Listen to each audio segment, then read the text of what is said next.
That's how sharp I am tonight. Let me see here. Let's see who's in here. All right. Let's see. Hi, Rhonda from the D. Supreme Dow. Good to see you. I see Hodges Cobb from Chester, Pennsylvania. Joseph from Chicago. You know, Joseph, I feel guilty. I should have more events in Chicago. And I told my friend today, I said, we're going to do something in Chicago because I live here. I live right on the north part of the south side.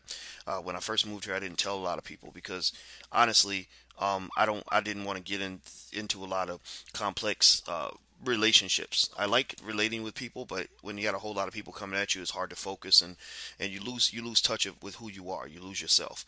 And so in order for me to make sure I always keep in touch with myself, I sometimes end up becoming a little reclusive. And so that's actually my little issue that I've been working through for years in terms of kind of dealing with that much attention. I love it. I love it. I appreciate it. I'm so honored by it. But sometimes it's a lot, because unfortunately, and you'll know this when you start your business and you start succeeding, you'll have a lot of people that will know you, but then they're gonna want things from you. They're almost never gonna show up and offer you things. 99 times out of 100, they're asking for something, asking, and it doesn't mean I don't want to do it. It's just that you can give away so much of yourself that there's nothing left. There's nothing left for your kids, nothing left for you, nothing left to keep your peace of mind. I mean, literally, you can feel like little pieces of your brain are being just kind of chipped away. And then what'll happen is you'll do 100 things for 100 people, and then there'll be that 101st person who'll say, "I asked him to do something for me, and he didn't do it. He ain't shit." And so you'll never get to the point where you can make everybody happy. That's like trying to drink the entire ocean. It doesn't mean you shouldn't keep trying though, but it does mean that that does become a complication, especially once you become a person that's successful. That's why I always tell people don't brag about how much money you got.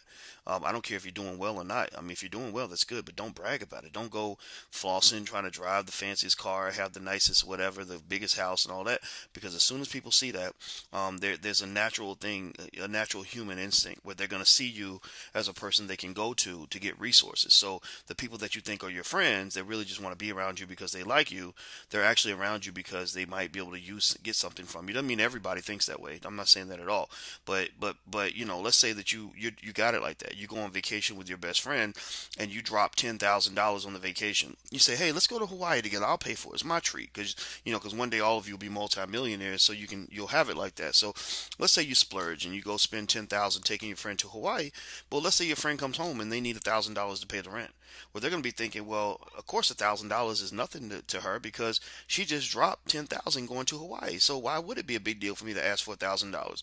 But they may not understand that you might not want to put your $1,000 to help them pay the rent. You might have wanted to use the money for something else. Do you understand? And also another interesting thing that just came up in terms of thoughts when I was sharing this example is, a lot of people think that in order to build wealth, you have to really think like a miser.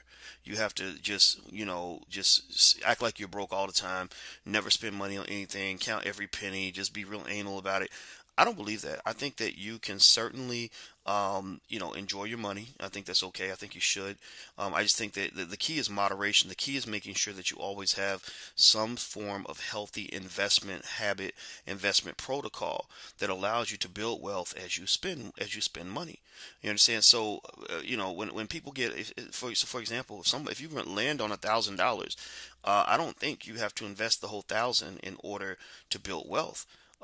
Basically just take just even 5 or 10% of that, even 5 or 10% of that will make a huge difference in your life.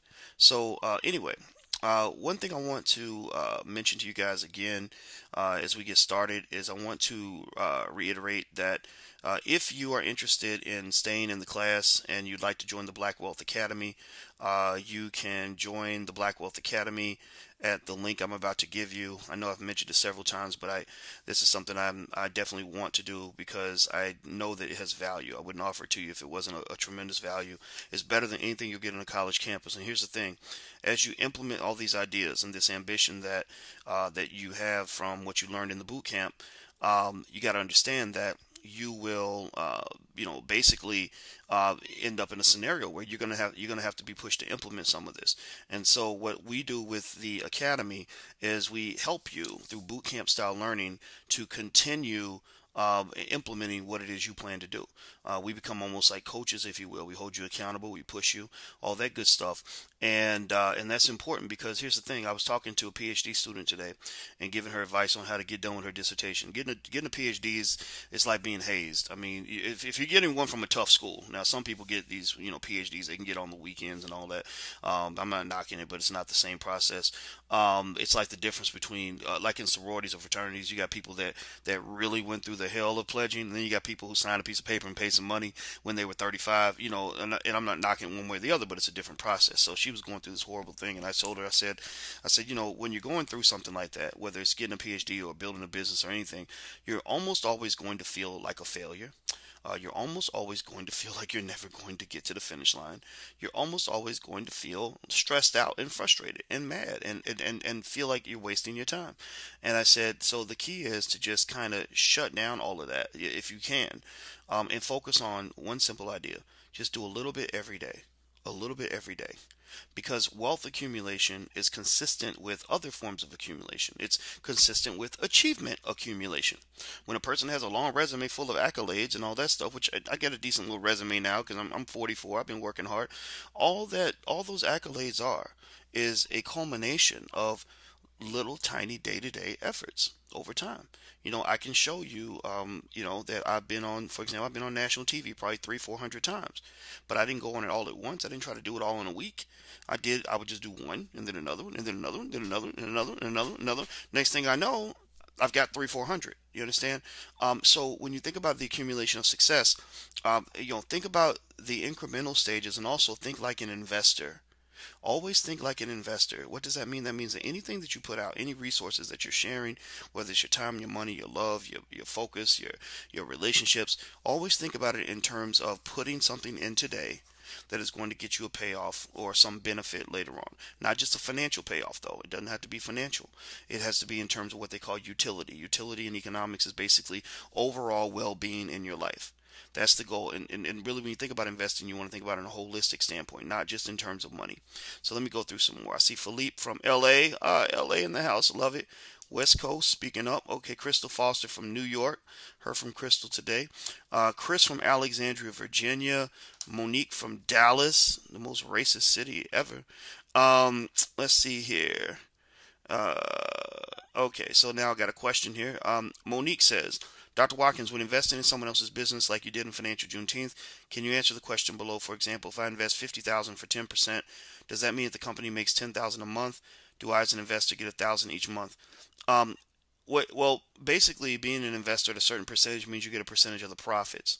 And you also own a percentage of the revenue, but some of that revenue may go back into the company. So what you probably want to do is talk to the owners about an understanding on how much of the revenue is going to go as a dividend, meaning you get to take it and go, spend it on something else, versus how much of that revenue is going to be utilized as for reinvestment. So, for example, with Financial Juneteenth, which actually that is not someone else's company, that's my company. We started Financial Juneteenth. My brother and I. We try to own everything everything we do. We try to own it unless we can't own it, meaning we can't afford it or it's too risky or whatever. But we try to own everything because we're thinking about our kids and grandkids. My brother hasn't even had kids. We're planning for his children that are not yet born. We want them to be able to start the race with a head start. So basically, and he's younger than me, by the way. He's 12 years younger than me. And so with Financial Juneteenth, what we had is we have an understanding that every time we get money, a certain percentage will go toward, dividends. We give each other information on spending. Like he'll tell me how much we spend on technology, how much we spend on people, how much is left, and then he'll always take 10% of the total revenue and put it in retained earnings. That means it's going in the bank.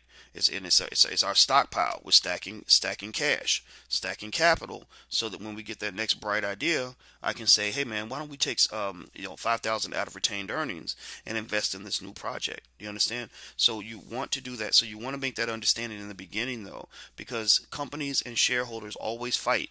Managers and shareholders constantly fight over dividends, because basically the companies, if you just aggregate. Sorry, I'm trying to put my shoe on. If you aggregate that to a large corporation, a multi-billion-dollar company, where the dividend fight comes into play, is that when you have a company that's growing really fast, when you have a growth stock, a growth company, you don't want to pay a lot of dividends because that's taking cash out of the company.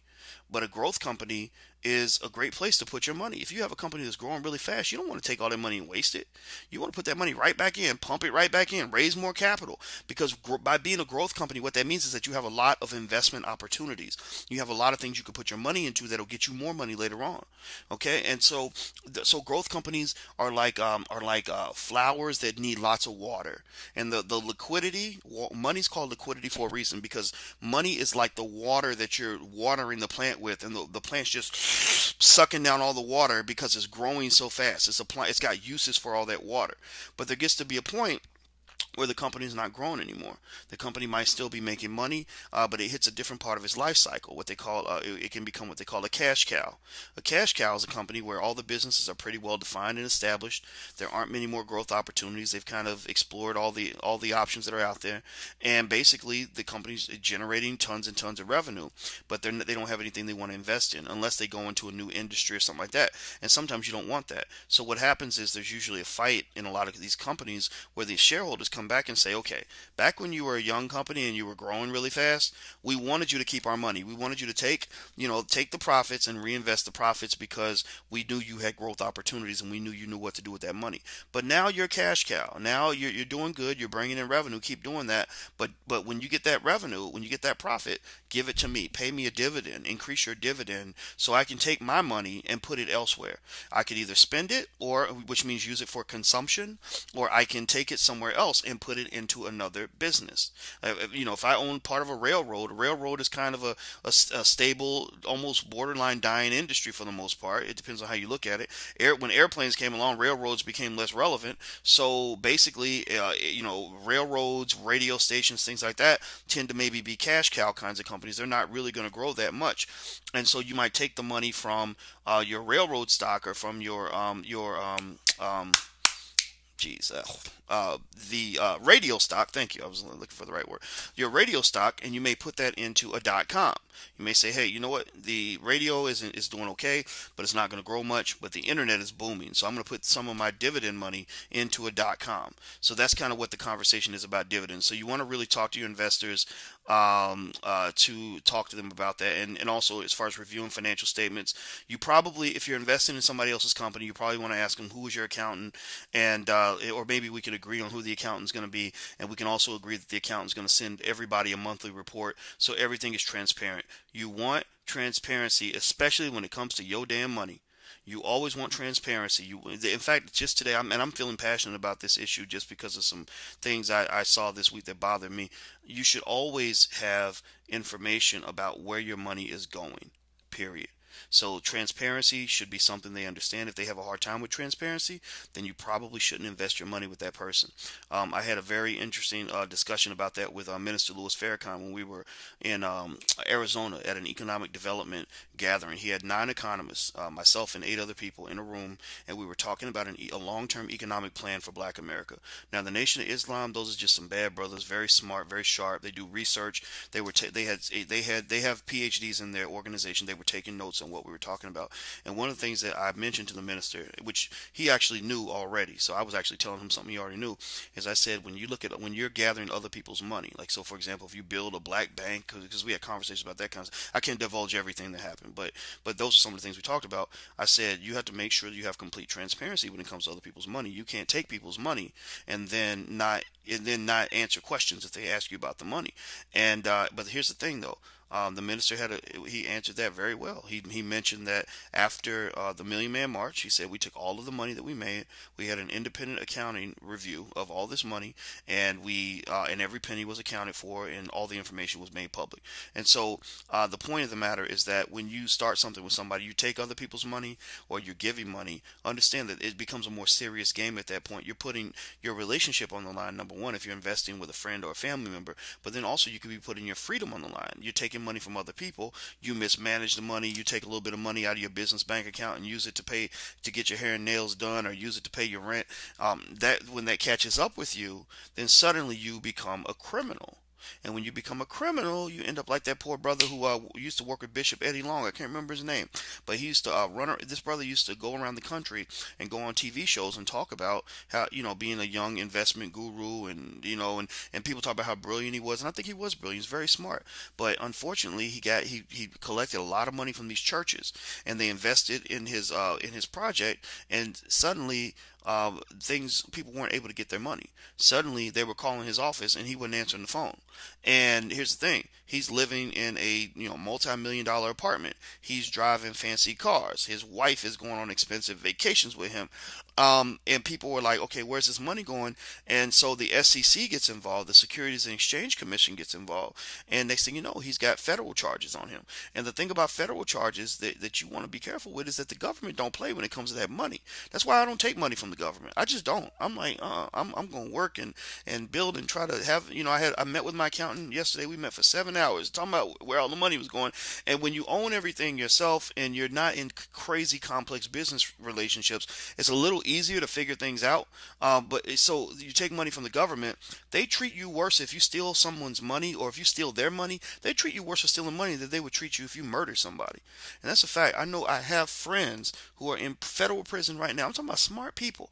There's one lady I met who literally used to be friends with Michelle Obama. Michelle was like her girl. Hey Michelle, how you doing, girl? Like that tight. And she got caught up in something that involved a government grant. And next thing you know, she's going to prison for 9 years. She's going to be away from her husband, away from her children. The government does not give a damn about what life you had going on before you went to prison. And you know what else? Guess how many of her Harvard educated, Michelle Obama politically connected friends are calling her back now that she's been hit with the label of felon? Zero. She told me, she said, Dr. Boyce, nobody's talking to me now. None of my so-called friends are even talking to me anymore. So be very, very careful when it comes to money. You just have to be really, really careful. Okay, and I could just tell you more stories. Bernard Madoff. Do you remember Madoff? The guy who ran the Ponzi scheme. He made a lot of money, but apparently the federal government decided he was running a Ponzi scheme. They sent him to prison for 30, 40 years. Do you know his secretary also went to prison? His secretary. And I think that they just concluded that she benefited too. Maybe she covered up some records or whatever. But I just have a hard time imagining that his secretary would really know all the details and the illegalities of what they were doing. But maybe I'm wrong. Maybe she knew more. But it's just a mess. Another example. Jesus, see, I'm coming up with all these examples. I knew a drug dealer who had relatives that would help him with the money and launder the money and stuff like that. And do you know when they sent him to prison on that RICO charge, which actually the whole government of Chicago needs to be hit with a RICO charge right now because they murdered that kid, Laquan McDonald, and all of them covered it up. So really, the mayor and the state's attorney, all these people need to be hit with a RICO charge.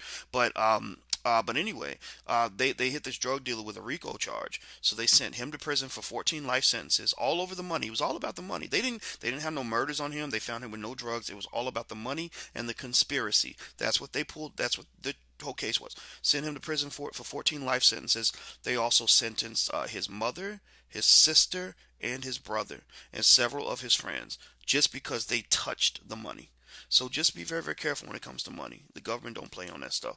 I see Malcolm from ATL, love it. Greg from Cleveland, all right. Home of the second best basketball player in the world.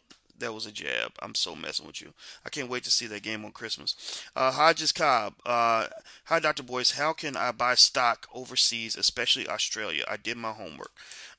You know what? I would look into, if you want to buy in Australia. I don't know the name of the stock market that operates in Australia, but I know they have one, and I know that every market, nearly all markets allow, or major markets anyway, allow investors from other countries to buy things in those countries. So a lot of the American stock market, the New York Stock Exchange, is owned by foreigners. The Chinese are notorious savers. They do a very good job of saving their money, and what they do is they end up buying up just big chunks of the United States. So make no mistake about it. Pretty soon we will be deeply in debt to China in so many ways.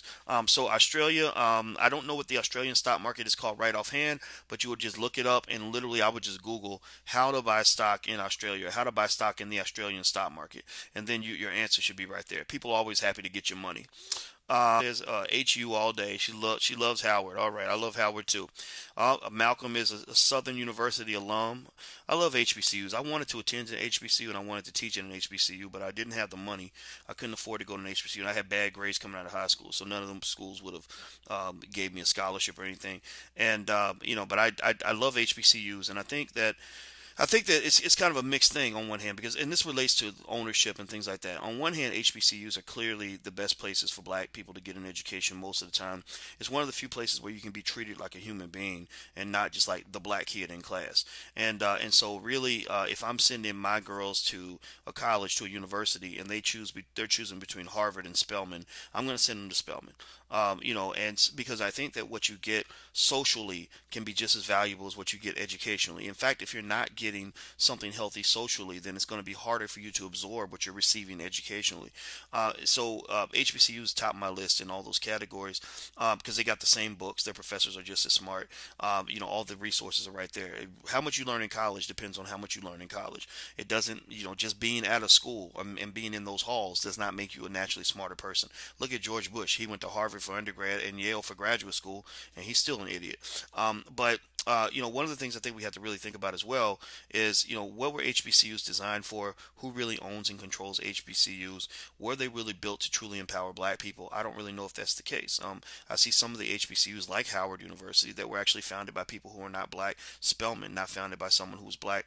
And so what happens is, I think, and throughout our history, if you look back and you look at the course of our wealth building and how we got to where we are today, you have so many pockets of influence that have occurred where we have people that come off as kind of like benevolent benefactors. They're like, oh, these poor black people, they're doing so bad. Let me help them out. Let me take care of them. Well, unfortunately, sometimes somebody who's hooking you up and taking care of you also becomes your pimp. Basically, what you see in many cases is that it's similar to what happens in Africa. You have people that went to Africa and said, "We're going to civilize the natives, with Christianity. We're going to give them a Bible and some food, and we're going to control their thinking. We're going to make them think like us. And if they don't think like us, then we're not going to give them food anymore, right? So you have to just be real careful about where your influences are. If you attend an HBCU, or if you're an alumni of an HBCU, I would go into certain departments and I would really see how many of their professors are actually African American. There are, in the sciences and in business schools, you see large pockets of people who are not African American, and some of them don't respect black people. I did an interview with Kentucky State University a few years ago, and I sat with a professor from Italy, and I remember listening to him talk about the students, and it was interesting because I think that he thought that because we were both PhDs that we both kind of think the same way. I don't know what this guy was thinking. Maybe he'd been drinking, but he literally talked about these black kids like they were just the dumbest pieces of shit you've ever seen in your life. Like he really talked about them like they had no value, like that they shouldn't be here. They're not very smart. They're not very capable. And I remember thinking, how is somebody ever going to really elevate and be empowered if they're being taught by somebody who doesn't believe that they have the capacity or the capability to be empowered? So just keep that in mind when you evaluate institutions. Look at the core and who owns what, stuff like that. Let's see. Tressa is asking for the discount code for the Black Wealth Academy. Let's see. One code that I have now that I can give you guys, and this is one word: Academy 20. The code Academy 20 will get you 20% off the Black Wealth Academy. So I'll put this in the chat box too, so that you have it in case you lose that. Okay, so I hope you guys will check out the Black Wealth Academy. I think it's truly the greatest thing. Like, I really wish somebody had created something like that for me when I first started trying to do my independent entrepreneur thing. In fact, we actually have students who do the Black Wealth Boot Camp in the academy instead of going to college. And I had a parent ask me that. She said, "I want my daughter to go do your program before we consider sending her to college." And I was a little concerned. I was kind of like, and it really made me question, just going to college and the value of it. So I thought about it, for a really long time, and I said, actually, I think it's a great idea because we're going to give your daughter a culturally authentic education. So she's learning from black people on how to be black. We don't really teach you how to be a white person. We're not good at that. We don't teach you how to be an employee either. We're not very good at that. So we give you culturally authentic education as well as education that's designed to help black people build things. That's why our slogan is "Don't climb the corporate ladder, build one," because black people have to build things. The easiest way to be a boss in this world, the easiest way to be a boss is to create something and make yourself the boss of it. You know how you were little and you would create like a little clubhouse and you say, "I'm the king of this club." right? Well, I mean, it's probably seemed kind of weird, but maybe you were onto something. But the thing at that point is that you have to figure out, how am I going to get people to want to be in this club? And that's kind of what I did. I when I started off doing the stuff that I do now, understand this. When I first started off as a public intellectual, public whatever I am, um, I didn't. Nobody knew who I was. I mean, you're gonna laugh about this. I used to be on this listserv with other scholars back when I was younger, and I used to write my articles, and I used to think, how can I get people to read my articles? I know they're good, but no one will read them. And I didn't know how to get into the media. I didn't know how to get wide distribution on anything that I put out. So I would write these articles, and I would put the articles. The listserv was basically like email, where everybody would email the same address, and everybody got the same message back in those days before Facebook. And so I would write my little articles, and I would put them on the listserv, hoping that people would read them. And I get a couple people who would write back and say, that was really good. That was really nice. And then I had people though who were annoyed, who were just like, what is this guy doing? Who is he? And why are you bothering me? And then I started doing stuff. I finally started getting on TV, and I would tell people, again, I believe you should do this when you're building your brand for yourself or for your company. Tell people what you're doing. Always tell them what you're up to, so that people in your space know that you're active. They know what you're all about. They identify you with an idea, right? So I started telling people, hey, I'm going to be on. First it was local TV, local radio. Then it became national. It's like, oh, I'll be on CNN, blah blah blah. And unfortunately, that's when I learned a little bit more about things like jealousy. So I had some colleagues who were just kind of like, I don't want to hear that shit. And so eventually I got booted off the list. The person who ran the list, this lady at Rutgers University, I think her name was DT Ogilvy or something. I didn't like her very much. She was kind of mean. But anyway, she called me and she was like, I'm sure you have plenty of other places to put your work, so we're gonna ask you to leave the list. And my feelings were hurt. I was kind of sad. I was kind of like, well, what did I do? I was just telling people what I'm doing, and maybe I was a nuisance, but the thing was, when I first got started, my point was, I didn't have an outlet. I didn't have anywhere, to really go in terms of putting my stuff out there. There was no big deal to be around Dr. Boyce Watkins and to work with him, because nobody cared about that. So, but the thing was, I would take ownership of things. I would create things and say, well, this may not be anything, but it's mine. I own this, right?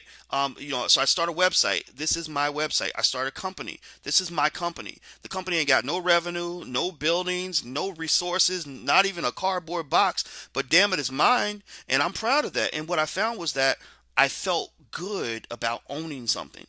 I said, if I can make this thing worth something, if I can make this go-kart move, then this is going to be mine. I won't have to share this. I won't have to beg anybody for anything. I can make myself whatever. If I can learn how to make a movie, I can. If I want to be a movie star, I could be a movie star. I just got to get people to watch the movie, right? So I took that approach, like the little kid who creates the treehouse and says, "I'm the king of this treehouse." Well, at that point, it's like, well, how do you get people to want to be in the treehouse, right? So I started off in my little apartment in Syracuse, New York, by myself.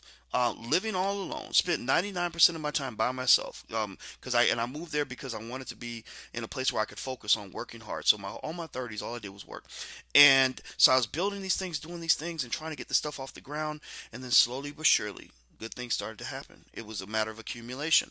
Every day, I just worked really hard. I kept a spreadsheet. I used to keep a spreadsheet where on this spreadsheet I would give myself 1 point for everything I did that got me closer to my long-term goal. Even if I didn't know what the goal was, because I knew one fundamental idea. The fundamental idea is that if you invest your time in working hard at something, something is going to change. Something good is probably going to happen if you continue to move forward in the same direction. If I keep walking north and I don't stop, then eventually I'm going to walk into the ocean.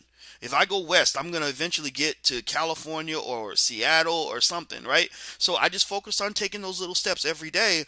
And instead of setting my goals based on whether or not I was successful or not, because I didn't want to do that, because I knew that sometimes you try to do things and it doesn't work out, but you got to keep trying. So instead of focusing on how many successes I had, I would focus on how many efforts I put out, because I was like, well, if I tried to do 10,000 things to be successful, then at least a couple hundred of those things are going to do something good for my life. I just don't know which of these 10,000 is going to work, but I'm just going to do them all. So I would set my goal each month, based on the number of number of investments I made in what I was trying to do. I had a little money to invest, so my job became my first source of capital, and I also had time to invest. So I would clear out my time. I didn't waste my time with foolishness. I didn't waste my time with dumb stuff. I didn't waste my time having friends that I didn't want to have around me. I didn't waste my time with dealing with people that were gonna just derail me from what I was trying to do. I didn't waste my time running around with random women. That's men get in so much trouble with that kind of thing. I focused on my goal. I fell in love with my dream, and my dream kept me company even when nobody else was around, even when the world had blocked me out and didn't care about what I was doing or where I was at, whether I lived or died that day. And so, you know what happened? Slowly but surely, things started to work out. Slowly but surely, things started to get better. Slowly but surely, that little club I created that nobody cared about, that got me booted out of this little group, suddenly people wanted to be part of that club. I had six people that I wanted, that I admired, that I looked up to when I first started. People I considered to be similar to what I was trying to be as a personal brand. And that was Cornel West, Michael Eric Dyson, Julianne Malveaux, Louis Farrakhan, Al Sharpton, and Jesse Jackson at that time. Those six people. Those are kind of the big six in my mind. There were others too, but those are kind of the top six. Do you know that after a while, every single one of those people reached out to me at some point? Every single one of those people said to somebody next to them, I want to know that guy. Who is that guy? Let me talk to him. Can you get him on the phone? Every one of them. I didn't reach out to any of them. I didn't go and say, "Hi, my name's Boyce. I'm trying to get ahead. Hey, can you hook me up, man? Can you do?" I didn't do all that. I just focused on building. I focused on making tiny investments, and before you knew it, I had a club that I built that suddenly people wanted to be a part of. Do you understand? So build your own club. Make yourself the boss, and work hard at it every day, and eventually people will come up, a young person will come up and say, I want to be like you when I grow up. How can you mentor me? Can I work for you? Can I be down with you? Can I just be your friend? Can I just be around you? It's an amazing experience. So that's the honest to God truth about what I went through. And I don't know. I hope it wasn't TMI, but I hope it helps you. If you feel like what you have isn't worth anything, you have to make it worth something. You build your go kart and you put an engine in it and you make that sucker go. Okay. Let's see. I see. Okay. Fahima Tabit. I hope I said that correct. Is from Virginia, and Fahima says that he. I think is it he or she? I hope it might be a she. So forgive me if I say it wrong. She says she likes the sweater. I want to say thank you very much, Fahima. Um, Aisha is from Orlando. Marvin is from Atlanta. Latoya is from Ontario. Very nice. I love Ontario. I bet it's colder than Chicago. Garfield from NYC. Raphael from Jersey City. Michael from Vegas. Nice. I was thinking about Vegas today. You know what I was thinking about when it came to Vegas? I brought up Vegas today because I was talking to my friend about Uber and how Uber, and this is something you probably want to think about. Oh my God. Oh God. Let me write this down. I gotta write it down. Literally, when a lightning bolt hits my head, I have to write down the idea because I really want to share this theory with people. And I'm sharing with you guys first. So if I say it wrong, forgive me. But because it's literally coming off the dome, I think that people should consider becoming Uber drivers as you make the transition to get off the corporate plantation. Let me tell you why. Uber is a freaking gold mine for so many black people all across the country. Southside Chicago, a place where jobs are just very hard to find. There are people I know making between $1,000 and $1,500 driving for Uber, working flexible schedules, or working with Uber in the time that they're not at their job. If you're trying to raise capital for your business, something like that could be a great way to add money to your bottom line. Or maybe letting somebody else use your car to be an Uber driver. I don't know if that's legal or not, but if you got that relative who's sitting on the couch and ain't got nothing to do, and you got a car, you say, okay, go drive Uber and we'll split the money. What that does is that brings in the extra cash, which allows you a lot more freedom to do the things you want to do. It makes it easier to pay certain bills. It also gives you a source of capital for that first business, but not just financial capital, but also capital in terms of time. Why? Because if I'm working, let's say I'm working, I'm making 50K a year on the plantation. I hate the job, and I want to switch and I want to leave. The job sucks, so I want to do something different, but I'm not quite ready to run a business on my own. Well, maybe I transition into becoming an Uber driver, and my income remains the same. But the game changer is that I have flexibility now.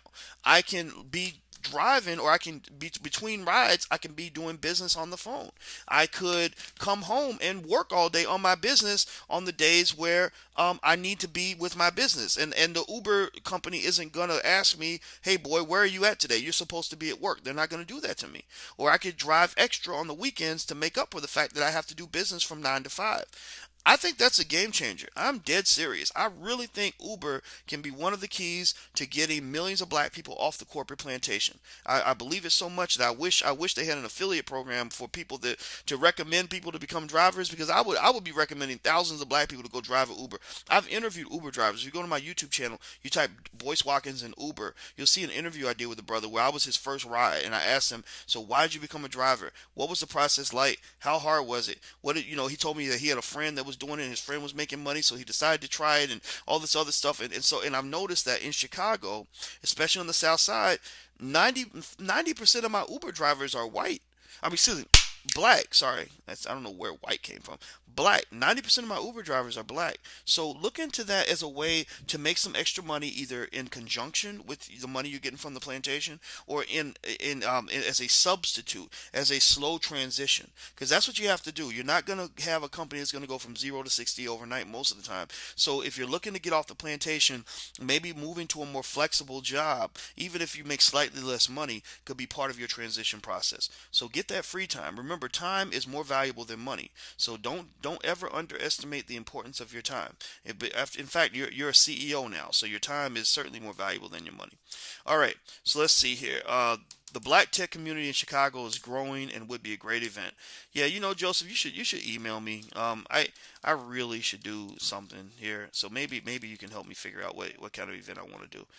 Dr. Claude Anderson was here recently, and I think I'm going to try to talk him into doing something with me. But I don't know what I want to do yet. I need to quit being so antisocial. All right, it's because I work so much. Sometimes that does that to me. Let's see. Lionel says multitasking with you in the Cardinals Vikings game is going on in Phoenix. That's dedication. Wow, I love it. Well, I appreciate the fact that you're honoring me by listening to me while you're watching the Cardinal Vikings game. That was sad what happened to Adrian Peterson. I thought that was kind of ridiculous. Supreme Dow, Peace Stop. My father runs a nonprofit, the Black Writers Museum. Because of you and the boot camp, we've been able to propel our business via social media. All right, I'm so happy to hear that. You helped my father see the shadow costs that most miss. I greatly appreciate you. I appreciate you too. I only have a GED and still a success. Don't say only. Don't say only. You're an educated black man. Never ever let anybody convince you that you have to be in the walls of a university in order to be educated, or that being behind the walls of a university automatically makes you educated. I know a whole lot of people that went to school who were never educated. And also remember that there's a difference between education and knowledge. As a black person, knowledge is going to benefit you more, because knowledge will help you become a more authentic and more empowered black person. So just understanding things like how to be a good husband and a good father, understanding the needs of your community, how to build a business, how to raise your children a certain way. That kind of education and knowledge can be far more valuable than what you learn in school. Because think about it, when we go to these white schools, they have us reading Edgar Allan Poe and learning all these Eurocentric concepts. And it's not to say that that's all a waste of time. I'm not saying that at all. But we got to understand that knowledge and education can come from all sources, not just from a school. So as far as I'm concerned, I'm talking to a brilliant man. I need education for you and your family. May I reach out to you about more classes? Absolutely. Send me an email. Join the academy. Or if anybody's interested in just looking at all the classes in the Black Business School, and we could really use your help. We're really, really pushing to make this thing strong. We're actually going to have a fundraising and membership drive pretty soon. And it's going very well. It's growing. We have thousands of members now. But I really want this thing to hit a critical mass of impact in the black community. I'm literally going to dedicate nearly all of my money, all of my time to making this thing go. I'm fighting with my friends who are in academia to get them to come over to the dark side, which is the good side in our case, dark skin. That's what I mean. To come over with us, and most of them are actually receptive. Most of them are looking for something better to do with their lives, and I'm saying, hey, you need to be home. You need to go natural. You need to be back with your people. You need to go black, and they understand it. It's not a hard argument. And so the goal is to eventually offer more classes that are directly related to the things that you need in order to be successful and empowered. So that's the objective. So there are plenty of great things that we want to do with this. So I hope that you'll support us when the fundraiser begins and all this stuff. Monique Conley, Dr. Watkins, when investing in someone else's Wait, hold on. You know what? I already read your question, Monique. Sorry. Let's see. Lionel Young, question on the final assignment. How much does each person have to invest in the investment club? Is $5 to $10 enough? If so, what will we invest? He put the hashtag balling on a budget. Well, I understand that. Balling on a budget. That's the story of the black man's life. You know what, Lionel, I will say um, that you can invest whatever you want. I think $5 or $10 a month is okay. If that's what everybody agrees on, then go for it. If somebody invests more, then you want to make sure they have a bigger cut and all that stuff, and you have to have somebody that can do the math to make sure that they get what they deserve. But yeah, I don't see why $5 or $10 a month is a bad number. But remember this too. There are things that we spend $5 a day on. That we could easily cut out of our budget and use that money for investing. You'd be amazed how much money you could save just by taking the spare change out of your pocket and putting it into a jar every day. That'll actually pile up to a decent amount of money. I've been doing that for years. I still do that to this day. And I'll go in there and I'll have thousands of dollars in this big spare change jar just from literally every time coming home having the habit of emptying my pockets. Or other things like if you go to McDonald's for lunch every day, or if you go to Starbucks. So Starbucks, Starbucks coffee is really expensive. So, you spend $5 to $6 on Starbucks coffee. I mean, that can literally add up. If somebody took the money they spend on Starbucks coffee every day and put it in the stock market for 35, 40 years, they would have like well over $500,000, maybe as much as $700,000. So you're talking about, and that's wealth. That's capital. That's capital. Imagine if your child started life and they've got $700,000 in a trust fund to invest in their business. That literally would mean that the fact that you cut Starbucks out of your life in order to prepare for your children, that literally could mean that they could go their whole life without ever having a boss.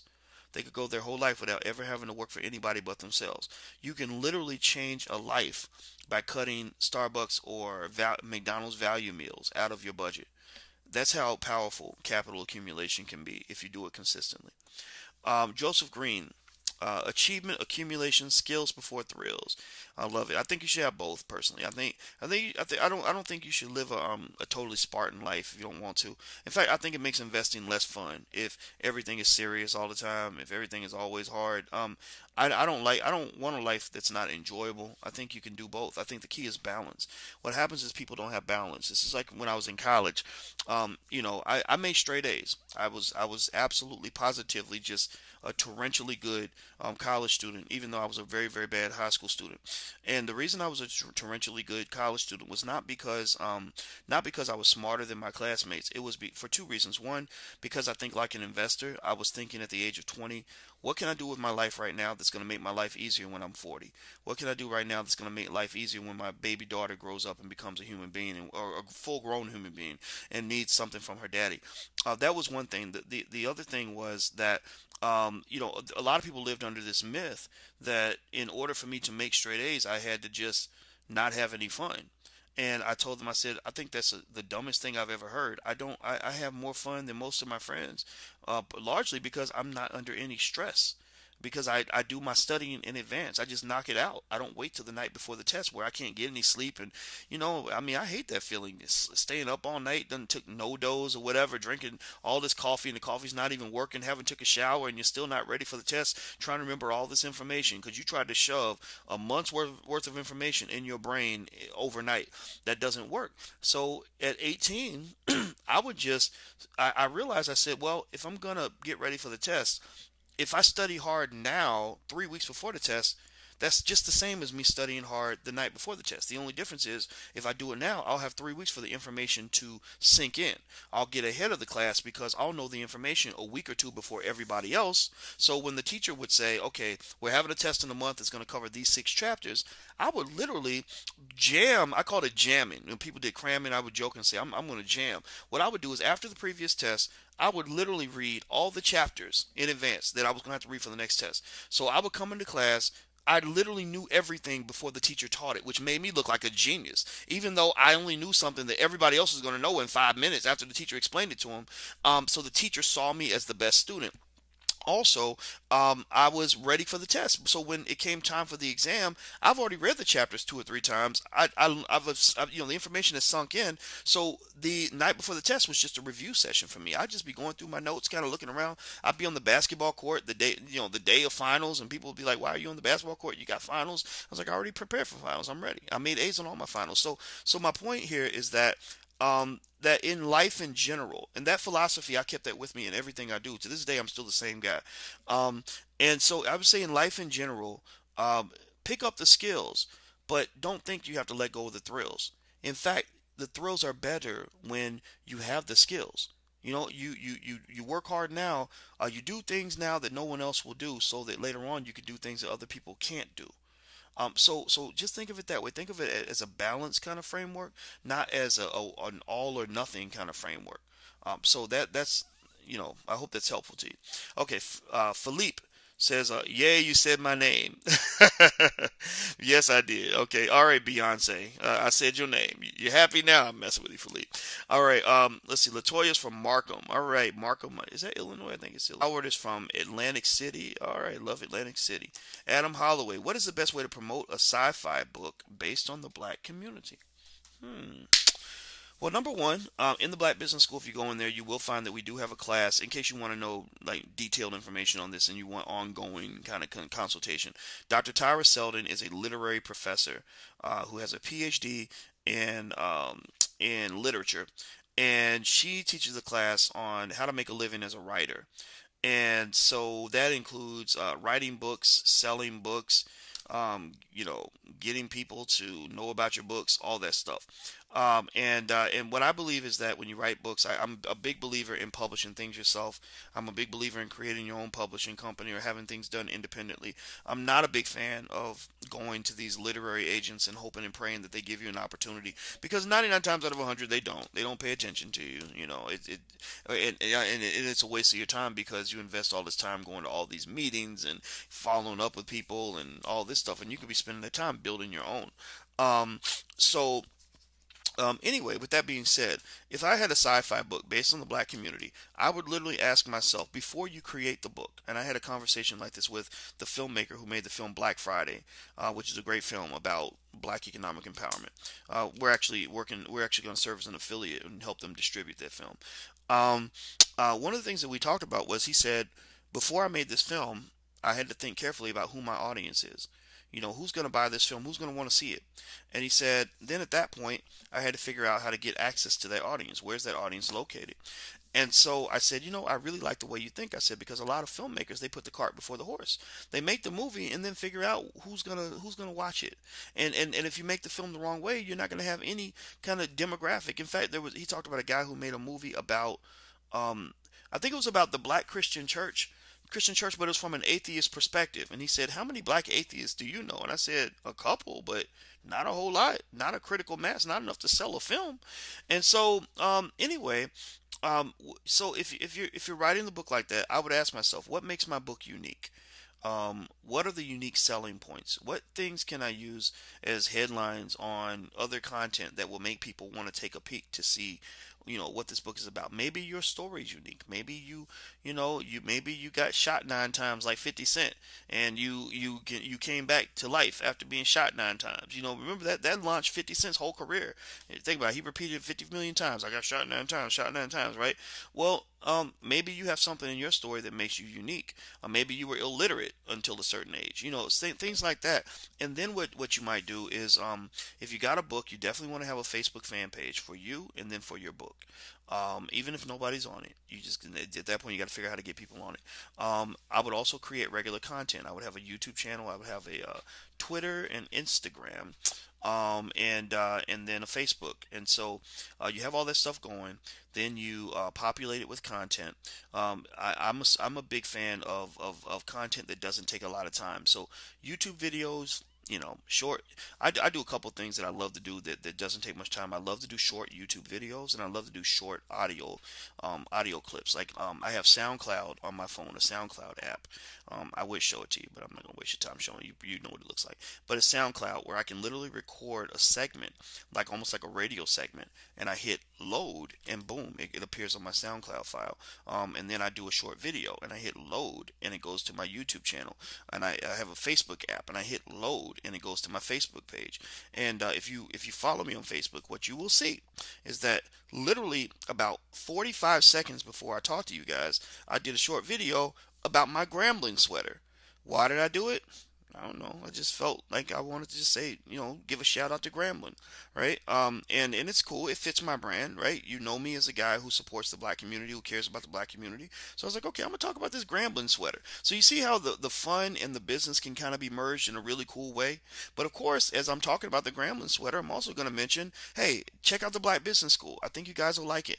I'm gonna, you're seeing me. I am a brand. Every person that's a public figure is some kind of a brand, and you have to be conscious of that, right? So I would just find little ways to talk about things that link to the core. The core is that you're a sci-fi writer who wrote this cool sci-fi book for the black community, and so everything can come back to that. So everything that you do, you could say, you know, hi, my name is, and I lost your name, and I'm so sorry, brother. But you can say, hi, my name is fill in the blank.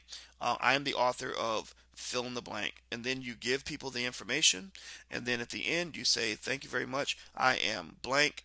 Author of blank. You can find out more at www.blank.com. So in a way, what you're doing is you're giving things to the world, but everything has to be sponsored. All media is sponsored. Whenever you watch the football game, like the brother that was watching the Cardinals and the Vikings, every that football game is brought to you by somebody. Verizon, brought to you by Ford, right? Well, in this game, in this black entrepreneurial game, you don't have Ford and Verizon sponsoring you, most likely. You're sponsoring yourself. Now, what's bringing this to you? Well, if you wrote a book, then this is being brought to you by the book, blah blah blah blah blah. You don't say it like that, but that's what you're doing, because hopefully you have a model at some point where a certain percentage of the people who see you will like you and want to be connected to your brand on a more deeper level, right? On a more deeper level. That was wrong. You know what I mean? On a deeper level. I didn't need to say more deeper level. On a deeper in a deeper way, right? So effectively, if you want to understand the crux of a lot of how I do things, that's what it is. I really, truly, when I get on the internet and I really look like I'm having fun, it's because I'm really having fun.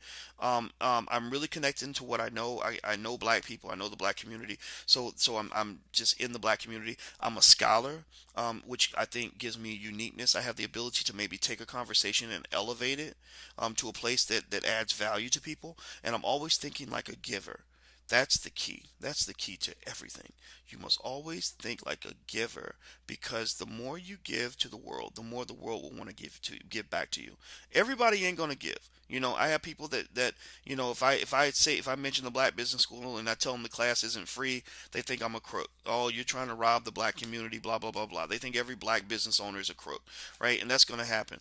But there are people that I think look at that and they say, "Gosh, Dr. Boyce has given me so much.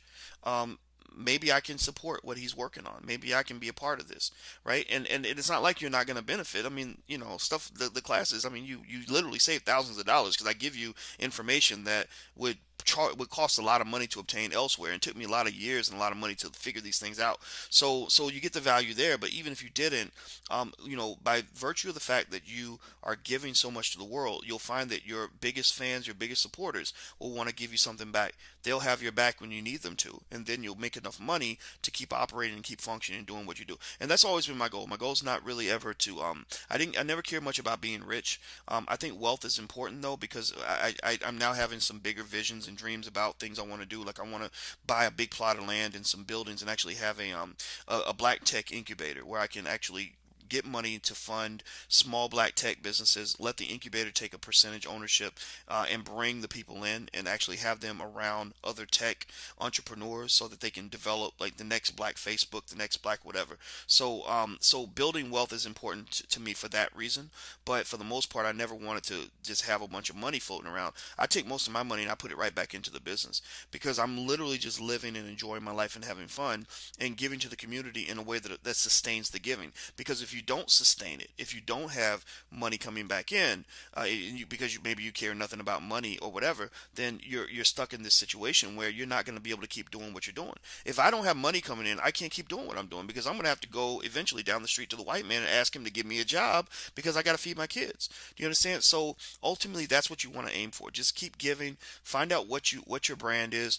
What's unique about this. I think being a black sci-fi writer is pretty cool. It's pretty rare.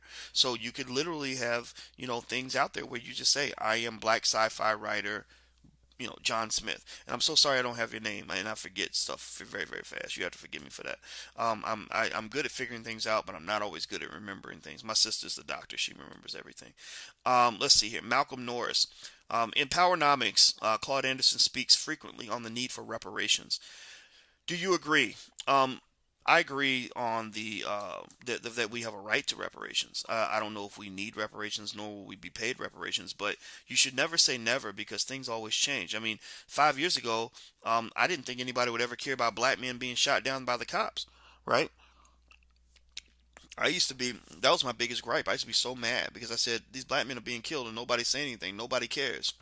Then suddenly, everybody's talking about Black Lives Matter. I mean, it really started with Trayvon and all this other stuff. So things can change, overnight. So a lot of times, you want to pursue things because you're laying the groundwork for what could be an opportunity later on. You know how they say that opportunity knocks once, and when it knocks, you better have your bags packed.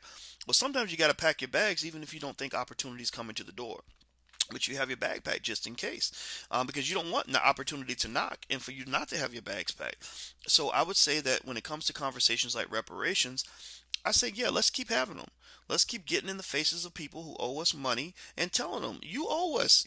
Yeah, here's proof. Let's keep spreading awareness that reparations are owed. I mean, how can you steal from a group of people for 250 years and act like you don't owe them shit? That is the craziest thing in the world to me. That is literally just a dastardly, disgustingly sick way to see the world. So they do owe us. There's no question about it. Now, the question is whether they're ever going to pay us or whether or not we have the ability and the will to extract payment. Well, I would say that it starts with awareness, number one. So that's where people like me and Dr. Anderson can have conversations. If I sat down with Dr. Anderson, I brought him into the Black Wealth Academy as a guest. So I brought him in and I said, so Dr. Anderson, do you think that black people deserve reparations? He said, of course they deserve reparations. Let me explain why. And you know what he did? He did his thing. He's brilliant. And so creating that awareness, giving people information so that they have ammunition to make these arguments when they're talking to people in the office or whatever. Then also you lay out reparations. I believe reparations as a community should be laid out as a condition for our forgiveness. If you want us to really move past the past, if you want us to go to you go with you to the Dr. King dinner and hold hands and sing "We Shall Overcome" and "Kumbaya," then you need to be ready to talk about reparations too, Mr. White Man, because you're not going to get my forgiveness for nothing. Even mobsters have that rule. If you want forgiveness from the family, you better show up with money. You better show up with some money to make up for what you did to the family. If you show up just with an "I apologize," no, we're gonna still have you whacked.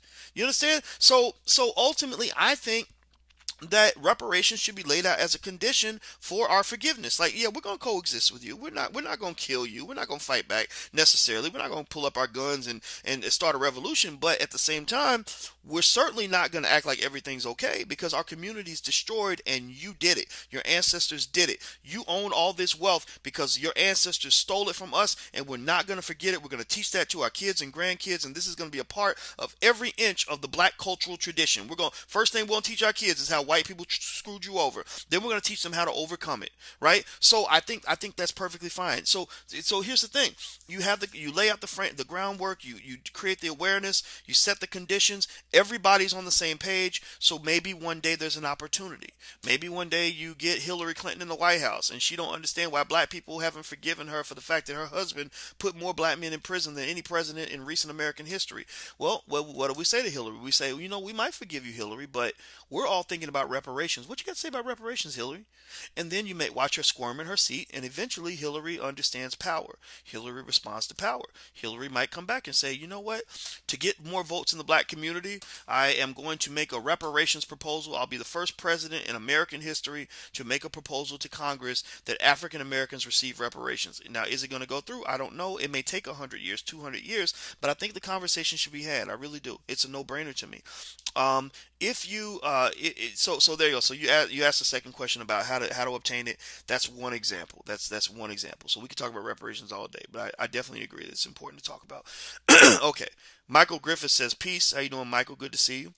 He says, in terms of cash for emergency savings, is it best to have it in cash equivalent form, i.e., savings or money market account, or is it best to go ahead and invest savings into stocks so that it's still working? You know what? I would say that with cash is you remember that Chris Rock movie that was really funny? I forgot, it was so funny. Chris Rock and Eddie Murphy, they make some of the funniest movies. Some of them don't do that well though. But anyway, Chris had this movie where he died and came back to life, but he came to life as an old white guy. I don't remember what it's called. I think it was Heaven After Earth or something. I don't remember what it's called. But anyway, so so there was one part where Chris was talking about insurance, and he was saying insurance should be called in case shit. You don't need it in case shit happens. You only need it in case shit happens. So cash is kind of like your in case shit. You want to have something that's liquid. Liquidity of an asset is measured by how quickly it can be converted into cash in case shit happens, in case you need money to pay for something. So you never want to have a portfolio that is really super illiquid. That puts you in a bad situation because there's nothing worse than to be sitting on $1 million asset and have no cash to even pay a $10,000 invoice. Because what can happen is that you could be forced into bankruptcy, which would require you to sell your $1 million asset at a substantial discount because it has to be liquidated quickly. Anything that gets liquidated quickly, meaning turned into cash quickly, is usually going to have a chop on the price to get people to pay quickly. If I live in a $2 million home and I'm behind on my taxes and I can't get the money to pay my taxes, and I have to liquidate that home quickly, you think they're going to sell their house for $2 million? No, maybe they'll sell it for 1.5 or something like that. And in fact, a lot of people get rich by having liquidity and coming in when liquidity is rare. It's like having bottles of water when you're in the desert and people are thirsty, so they'll pay anything for water, so you control the game at that point. There were people with liquidity who came in and made a killing in Detroit because they're buying whole entire city blocks. People in Australia are buying entire city blocks in Detroit because they see that this is a struggling city with little liquidity. There are many other examples, like Warren Buffett takes advantage of a lack of liquidity with major corporations. When he sees a company struggling, he can identify why the company's struggling. He tries to figure it out. He says, okay, is it because they have bad management? Is it because just they had an unfortunate experience and the stock market overreacted? Is it because they need a cash injection and they can't get capital, or whatever? So if he sees a liquidity problem, then Warren Buffett comes in with liquidity and buys this company on the cheap and makes it strong and whole again because he sees the company as a fixer-upper. So ultimately, you want to think very carefully when you start your business or just in your life, because your home is your first small business, in case you don't know that. Your life and your home are your first small business. And if you manage that small business incorrectly, it's going to be hard to build another business. So that's why when I tell people, when you're choosing who you marry, when you're choosing how you raise your kids, when you're choosing how to run your household, all that you have to think about that in a business or a framework to make sure that it doesn't become so disruptive that it inhibits your ability to build something else. Like I say that to these brothers out here, these young guys making baby after baby after baby after baby, and I'm like, okay, you've already effed up your first small business, so you're not going to be able to build nothing else. Don't even come to my Black Wealth Boot Camp. You need to go to the penis control camp or the child support camp, because you're going to be broke for the rest of your life. Like, your ability to do much of anything now is disrupted because these choices you've already made are going to just be almost like a virus in terms of your ability to do anything else. So ultimately, you want to think about that, and liquidity is an important part of that. So always think about, how much money do I have that's being flipped? flipped. Dame Dash uses that term about flipping. Dame teaches a class in the Black Business School with me. You should check it out. It's at intelligentbossmoves.com. Um, I'll give you guys the link. But yeah, so you want to ask yourself, okay, how much of my money am I flipping? Meaning, how much money is in illiquid investments, and how much of my money can I get access to overnight? You don't want so you might have a ratio like 10%. You may say if I have 100,000 in investments, if I have 20,000, 2,000, 10% of that should be in places where I can get the money quickly. It doesn't have to be in cash, but it has to be in something that's pretty liquid. But the good thing though is that the stock market is relatively liquid.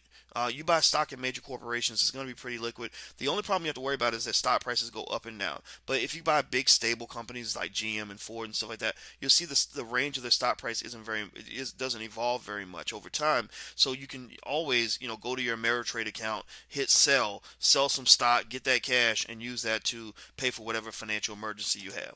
All right, so let's see here. Christian R. Dr. Boyce, do you think that working in the same space as big companies like Uber is a good idea? What are the pros and cons, and how would you do it if you were going to do it? I'm one of the members of the founding team for CrazyRide.com. Okay. Now, what is Crazy Ride? Let me see. Let me Google. I'm gonna Google you real quick. Let's see here. CrazyRide.com. I'm gonna say this as I look up Crazy Ride. I'm gonna tell you, competing with Uber. Um, my cousin would say competing with Uber is a motherfucker. Uber is absolutely just a behemoth, a beast. The way they do business is so extraordinary. Um, in that they are so good at getting into markets that other people can't get into. They went to New York City and they had the mayor of the city say we don't want Uber here. And Uber still got into New York City. Every city they go to, the cab drivers don't want them there. They go to cities like Las Vegas, and the cab drivers threaten to kill the Uber drivers and break their legs. They still get there. I went to Europe. I went to England, Paris, and Spain this summer. In England, I took Uber. In Paris, I took Uber. In Spain, I took Uber. It was all on my app. Uber is amazing, and they were there within 5 minutes. It looks like from Crazy Rides though. What I would look for is I would look for a way to see how your brand distinguishes itself from Uber. So you're not trying to go head to head with Uber. You're just saying, hey, look, we do a few things Uber doesn't do. And you know what? I actually like Crazy Rides. I think you can survive because I see that you guys do long distance trips of over 45 miles. That means maybe you can market to college students. You can go. Let's see now going local, getting a ride around the city. That might be a little tough because then you are head to head with Uber. But you mentioned taking tours of cities. I don't know that Uber does that. Getting picked up. Okay, Uber does that. But you do at least a few things that are different from Uber. It looks like, and I don't know if this is your company. I assume it's not your company. Maybe you work with the company, but then again, it could be yours. But either way, I like it. I think you can find your lane. You just have to make sure that you understand when uh, the importance of avoiding going head to head with the big boys. It's kind of like going to war. When the Revolutionary War took place, the Americans knew they couldn't fight head to head with the British with a traditional fighting style. They had to go guerrilla. They had to kind of pick and choose their spots, and that's kind of what I think you want to do is pick and choose your spots. And if you pick and choose your spots, maybe you can get the scraps that Uber can't quite pick up. And I know it sounds kind of bad, makes you feel like a scavenger, but I'm sorry. I mean, if you're in the jungle and the lion shows up to eat the dead deer, and you want to eat too, and you're as big as a squirrel or whatever, you don't run up and try to take the lion's food because he's going to eat you too. You understand? So maybe you wait till the lion eats and then you eat what the lion leaves behind. That could work. All right. I know that sounds just like such a punk, like such a wimpy way to go about doing business, but you gotta be smart enough to know, as they said in that song, "The Gambler." You gotta know when to hold them, know when to fold them. All right. Fernando, the past 2 years have been really tough. I went from winning awards for my work ethic, to being laid off and not being able to get a job. Oh man, I'm so sorry. I've even reached out to a former colleague, but they all have turned their backs on me. Can you suggest some ideas? I really need some guidance. Fernando, I can just tell you, corporate America is not a good place to leverage your future. I just don't think. these companies, they don't have any loyalty. I mean, these hoes ain't loyal. These companies, they really aren't. You dedicate your life to them, you give them everything, and they just make adjustments. They don't care about the human factor. I would look for to create options for myself. We talked about little things like being an Uber driver. So if you got that car in the driveway, that might be a good way to make some money. As far as the former colleagues who've turned their back on you, um, I would you got to move on and find new colleagues. There's always another world, another. There's always, no matter what life you're living, there's always another life you could be living somewhere else. No matter who your friends are, there are always other people you could have in your circle of friends. So never ever get to the point where you think that what you left behind is all you got. That's really important. You got to look outward and look upward and look at the future. Don't look backward, don't look down, and don't look at the past if the past is not giving you what you need. Because the more time you spend focusing on what you don't have, the less time you can spend seeing all the possibilities that may lay in front of you. A lot of people go through life like that. They spend all their time looking at the past, looking at what they lost, looking at what they don't have anymore, and it leaves them debilitated. You never get to move forward from that. Okay, Jamal says, what is the difference between ETFs and mutual funds? Well, they're very, very similar. ETFs are exchange traded funds.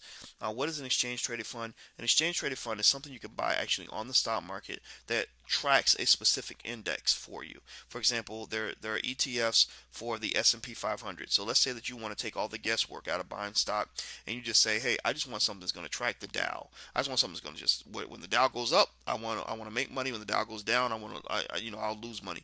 I just want to follow the Dow. I don't want to try to pick the right companies because I don't want to get into all that. Well, you can buy an exchange traded fund that tracks the Dow. You can buy an exchange traded fund that tracks what's an index of small stocks is doing. You can buy an exchange traded fund that tracks what international stocks are doing. So an ETF, there's no sort of like mutual funds have managers that are picking the right stocks and trying to make the right guesses on what's going to do well. ETFs don't have all that. ETFs are just like you buy it, it tracks an index, and that's it. So I would say I'm not sure exactly where it stands now, but I think that ETFs would have like a lower transaction costs and things like that. Mutual funds tend to charge a fee for you to be included. Now, how does a mutual fund work? Basically, most people don't have the time to sit and analyze stocks all day. So what they do is they set up situations where you'll have a group of fund managers who are experts who went to school for this, and they'll collect money from a lot of people. It's also a little bit like crowdfunding. So they'll collect $1,000 from this person, a million from that person, 100,000 from that person, and they pile it up and they'll create this $1 billion fund. And they'll spend the whole day figuring out where to put pieces of this $1 billion fund. And they claim that by pulling everything together, everybody's able to make a little more money than they would if they were trying to do it on their own. And some theories support that idea. So that's how a mutual fund works versus an ETF. Okay, so let's see. Michelle says, "Yep, Bernie took everyone down. Yes, he did."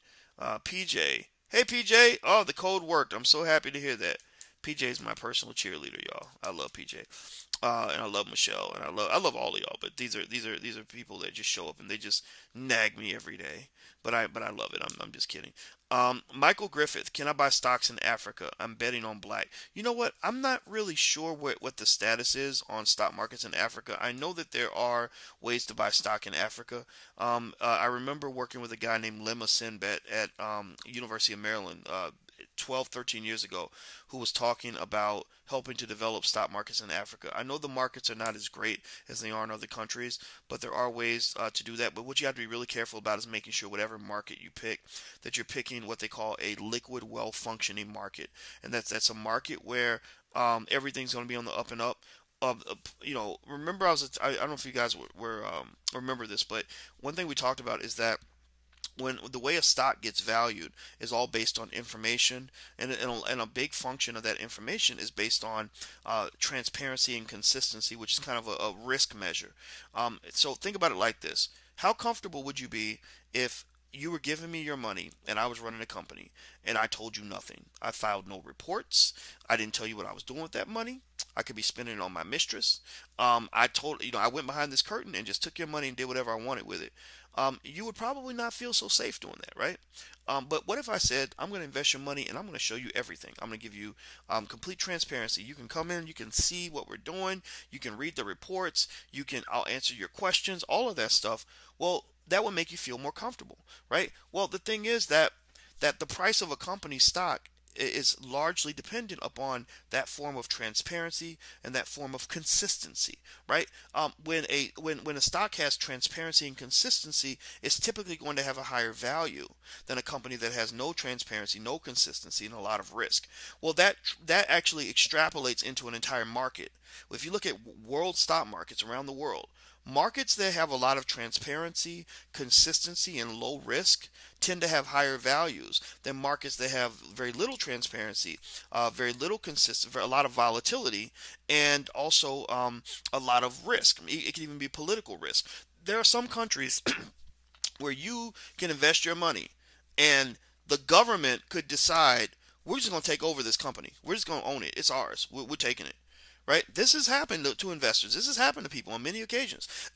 So countries where that kind of thing tends to happen, where there's a lot of political risk, well, they don't get a lot of investors. A lot of people are in a rush to give money to places that where the government might step in and just take everything, right? So the New York Stock Exchange tends to do pretty well because there's a lot of that transparency, a lot of that consistency. There's very low political risk. President Obama's not going to create a law tomorrow saying we're taking over every corporation in America. So people feel comfortable putting their money here, and when there's more money flowing in, it increases the prices of the assets. Do you understand? So when you're investing in a third world country, Africa or anywhere else, look for these factors. Make sure you do your research to make sure that you don't send over a bunch of money and then have somebody tell you, "Oh, sorry, we lost your money." And you're like, "Well, what happened? What, can I see a report?" And they're like, "No, we don't issue reports." Or here's a report. We're gonna give you this report, and it's full of fake information, right? Because we have no regulatory body here that's going to make sure this information is accurate. That's why the Securities and Exchange Commission exists, is to increase confidence in the stock market. They are very, very focused on making sure that confidence is always strong, because when confidence starts to drop, prices start to plummet. I could literally lead to $1 trillion drop in economic value in the American Stock Exchange by doing something that creates a lack of confidence in the market. A terrorist attack reduces confidence. A run on banks reduces confidence. Crazy information. If somebody releases misinformation, they say Mark Zuckerberg says that that Facebook is a fraud and that no one should sign up for his company. Well, guess what? Facebook's value is going to drop from 300 billion to about 250 billion in a matter of seconds. So that those factors really play an important role. So make sure you look for that when you invest overseas. Christian asks. We already answered that question, Christian. Sorry. Okay, Michelle mentions that she says, I had a friend who was a drug dealer that got killed and his whole family went down, including the mom, and got 20 years for keeping the drug books. Yep. That relates to what we were talking about earlier about how the feds can be when it comes to that money. I mean, it's just, it's scary. It's really scary. Let's see here. So we'll answer 2 or 3 more questions, then I'll let you guys go. Crystal says, I couldn't afford an HBCU either. My debt proves that. Yeah. I mean, student loan debt is a severe epidemic. It's one of the great challenges that we're faced right now as a country. Student loan debt is what they call a bubble. It's one of the bubbles in the American economy, and a bubble is something that could easily burst. That means that if that market for student loan debt suddenly becomes unstable, it could really cause a ripple effect through the entire economy. It hasn't burst yet, but what's happening is the default rates are slowly going up. A large percentage of former college students are just not paying the loans back because they're like, we don't have the jobs that pay enough money to pay back this much debt. And a lot of jobs, the good jobs, a lot of them have been shipped overseas. But American consumers are used as a source of cash for corporations that will make a product like the Air Jordans or whatever in other countries, but for $10, $16, but sell them in the United States because Americans have an addiction to consumption and Americans have an extreme willingness to take on extra debt to maintain a particular lifestyle. So what happens is you ultimately do become a slave to that debt. And the only thing that I'm afraid of now is that one day we'll get to a point where the corporations that own our government will go to our politicians and force them to write laws that say, if you don't pay your debt, we're going to put you in jail. And then at that point, we truly will be slaves to debt. We truly will be slaves. Either pay the debt or go to jail. They'll treat it just like child support. Don't think that that can't happen. So you got to be real careful about debt, student loan debt, especially when you send your kids to college. I'm a big fan of either state schools, which tend to be far cheaper than private schools, or if you send them to good entrepreneurship programs like the ones that we have here in the Black Business School. I've seen a lot of people start off and do really well doing that kind of stuff. I just did a business deal with a young guy. I always say that he was 23, and I found out he's actually 29, but he didn't go to college, and I'm going to pay him a lot of money to help me with something because he has a skill. If you have a skill, then that kind of nullifies a lot of the whole need to have a degree. A degree is only a proxy to say that you have skill, right? It's like I can't really prove that you have skill. Like if I know how to build a house, I can show you a house that I built, right? But if I'm a manager, like let's say I want to come to your company, I want to do management, like that's pretty vague. So what do I have to show you that I have the skill? Well, I have a piece of paper, you know. But when you talk about entrepreneurship exposes you. If you're a person that's got paper and no skill, then go try to run a business, and your customers will tell you if you have skill or not. When you have no sales, that will show that you have no skill. So ultimately, I think there are a lot of ways to be successful. In fact, I encourage my kids. When I talk to my own kids, I tell them don't even pick a career. Like don't even tell anybody like what you do for a living. Like you can tell them what you actually do, but don't define yourself. Don't say I'm an accountant, I'm a teacher, I'm this, I'm that. You don't have to do that anymore. Just you could just say, well, you know what? I run a website. Like my daughter. My daughter does hair. She blogs. She has a show, on social media. She does a lot of different things. So she's not in a box anymore, and she's very, very happy not being in the box. So don't feel like you got to get in a box. Don't put your kids in a box. You don't have to do that. Um, let's see. Marvin says that he purchased his first 10 shares in Ameritrade. Way to go, Marvin. Everybody, before Christmas, please go buy some stock for your kids. Just something cheap, like $10 worth, $20 worth, $50 worth. Just get started, get in the habit, make it part of your family's culture. That's really, really important. In fact, you guys know about the Black Wealth Calendar that we're selling, which I'm sharing the link to that with you in case you're interested. We sold a lot, almost over 1,000. So apparently, a lot of people are interested in building this as part of their culture. So check it out. It's got a theme for every single month. What we want to do for next year is we're going to name every month after a wealth building theme, whether it's cash flow, whether it's saving for retirement, whether it's building a business, whether it's taxes, whether it's something. What was it? Credit repair, budgeting, things like that. So that's the rush for next year. That's the goal. Okay, let's see. Michelle says, good. Her son chose Howard over Harvard and graduated on time. That's pretty awesome. That's pretty amazing. Summer says, that's right, Spelman. I love Spelman. Man, that's a great school. Let's see here. A couple more questions. Willie Slaughter. How many times does the Black Wealth Academy meet? The Black Wealth Academy meets just like the boot camp. We meet twice a week. We have class, and then we have office hours. We have the private Facebook group. All right, we also have tons of content that you can get, in the class, so you can continue your own learning. The cool thing about the academy is that because it's longer, we're able to do more stuff. We're able to go deeper into theories. If people ask me for a specialized lecture on a certain topic, I can do that. Also, we have really cool guests. We've had Tariq Nasheed, who built, who created the whole live. I'm sorry. Hidden Colors. I was saying Living Color, but that would have been bad. The whole Hidden Color series. We brought in Dr. Claude Anderson. We brought in leadership expert Nicole Price. We brought in a lot of different people that can add value to your ability to build something of your own. And that's what I respect. I respect black people who build things. I don't really necessarily care if a white man gave you a great job. I mean, I'm happy for you. I think that's good. But honestly, deep down, I'm kind of thinking, gosh, that's pretty kind of limited thinking a little bit. It's not to be critical, but it's kind of, saying, well, I'm not really impressed with the person who gets the job as much as I'm impressed with the person who created the job that they just gave you. That's the real boss. That's the man of your house. You might not be the man of your house, so you got to really look at that in an honest way. But it's no disrespect to those of you who got promotions this week. I'm happy for you, but build something of your own. That's what I think will matter to your children in the long term. Michael Lange says, I do not know how to speak to you by microphone. This is my first time, and I just want to know how. Well, speaking on microphone with a class this big, by the way, is a little tougher to do. So we can't really do it now. Sometimes in the academy, especially when the class size is below 20, 25, or 30, I can take individual speakers in, but in a class this size, it's difficult to do. Let's see here. You want to know how you can refer someone as a mentor on a hotel industry, has a mentor like you did with Dame Dash. Refer someone as a mentor in the hotel industry. Well, you know what, Mikhail, I think you asked that question in the Dame Dash class, and we did answer that. We put the answer in your class materials. So if you don't see it, just shoot me an email, and I'll find it for you, and I'll send you the link. But go through and look through because we actually did answer that question on how to find a mentor. I mean, basically, what we were talking about was, um, when you pick people as your mentors, first thing is you don't always have to tell people that they're your mentor. You just kind of watch them, and observe what they do. Also, you want to think about mentorship not so much as a charitable event. You don't walk up to somebody that's really busy that has a lot of stuff that they're trying to do and say, "Hey, will you mentor me? Like I can't." Okay, Craig says my audio is breaking up. I hope it's not breaking up too bad.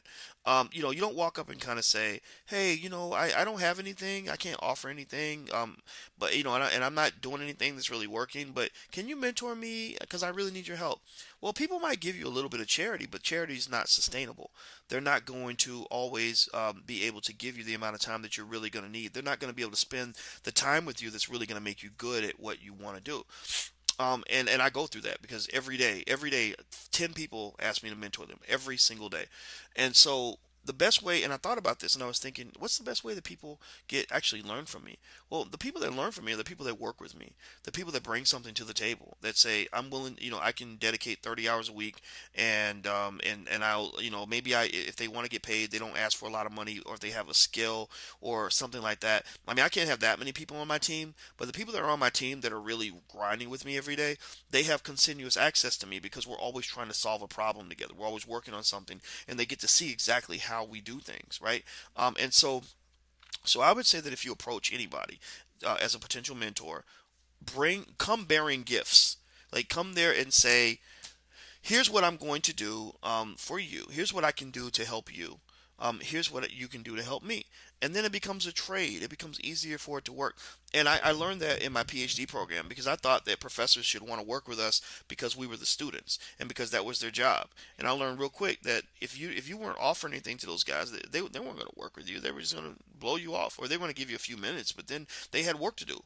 So just understand that everybody's got work to do. So keep that in mind. Okay, so PJ says the corporate ladder is leaning against the wrong wall. Even if you get to the top rung, you can never own the house. That's really true. Yeah, I'm not that big on climbing a ladder to get to the top of somebody else's house. That's a little bit strange. Let's see here. We'll do a couple more questions, and then we'll take off. Um, let's see. I'm looking for. Okay. Howard Tibbs asks about Amazon delivery jobs. Yeah, well, I think the Amazon delivery jobs are a good way to make extra money too. I shared that link on the bootcamp page. Amazon's now doing delivery. Amazon's making big moves. If you want to understand how a small company grows into something special, go look at Amazon, read their history, and just read how they grew. They're also an interesting, compelling lesson about the valuations in stock markets and how they occur. Amazon had many years where they weren't making a penny, but they were worth billions. And people were like, why is this company worth over $1 billion when they haven't made any money? Well, because people were looking at future revenue generating possibilities. That's one interesting thing about Amazon. So they saw the future and they saw what this company would be worth. The other interesting thing about Amazon is that most of the money that they make doesn't even go to them.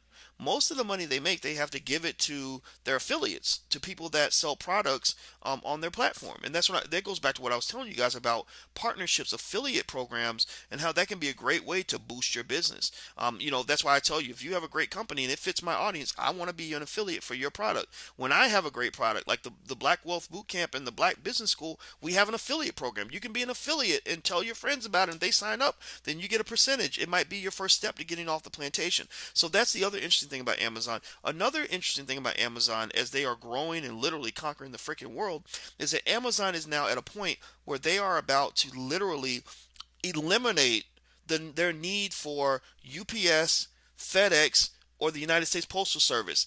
There are people that are low key speculating that Amazon is trying to create its own fleet of trucks and planes so that they can do their own delivery with their own stuff. They're gonna have trucks, planes, cars, drones, regular drivers that are similar to like an Uber kind of thing. Amazon is killing the game right now. Amazon, in fact, they recently there was some big news. I owned Amazon. I didn't own the stock. I had some stock options, and suddenly I went to my portfolio and I saw I made a couple $1,000s that day. And so of course, I was smiling, and I was like, well, what's going on? My Amazon options just shot through the roof. And then I looked up the news. Whenever you see your stock price move up or down, there's always news. Stock markets move based on news and information. What was the news of Amazon? So I looked it up. The news was that Amazon's data services company, where they do this cloud data storage for companies, this little side business that everybody thought wasn't a big deal, turns out that this cloud storage, their side hustle, was worth $160 billion.